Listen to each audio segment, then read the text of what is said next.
kunting ganun ko lang sa ano, mamanhid yung dito ko eh. Ngayon, sige, tagalan mo.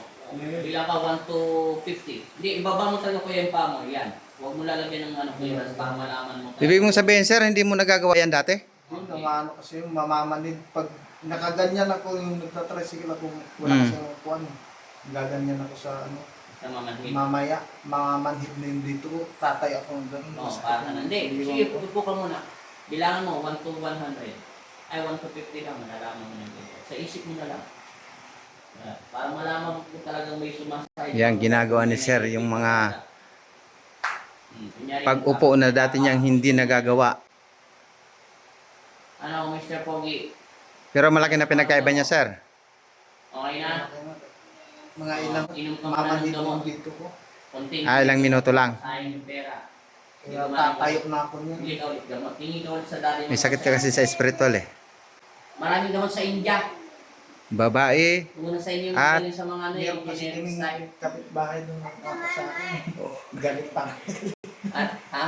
Kapitbahay doon kami. Galit na ako sa akin. Hindi ko alam. Oo, ako yung kapitbahay. Ano kasi siya. Hindi po siya na po nagsabi ha. Siya na, narinig nyo ha. Nakiki-upa lang naman kami. Tapos wala akong kami ginagawang Wala. sa kanila. Lumalabas sa spiritual, may nagagalit na kapitbahay sa kanya. Apo, inom ka. Lumabas sa spiritual, totoo.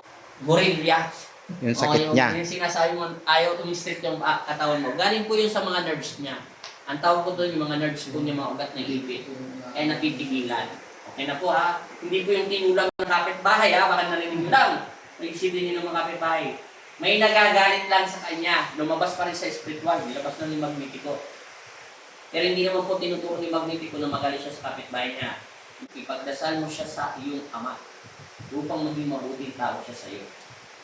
Okay na? Para makita niya ang kabutihan ng puso mo. Kasi nakikita niya yung anumang iniisip niya ng laban ng masama sa iyo. Palitan mo ng panalangin mo sa kanya na makabag siya at anumang demonyo pumapasok sa kanyang isipan ay naway huwag magwag ito. Okay na? Sir, bye-bye. Palayasin mo na. Taga saan kayo, sir? Taga Guagua, Siran. Si Ran. Salamat sa inyong pagtitiwala dahil sa kanyang paghatid sa pasyente. Nalaman niya yung may gamutan pala dito sa 343 Purok 5, Barangay Ascomo, Guagua, Pampanga. Araw lang po ng gamutan natin, Martes hanggang Sabado. Bye-bye, sir. Salamat. May lagyan na lang po siya ng Thank you po, Lord.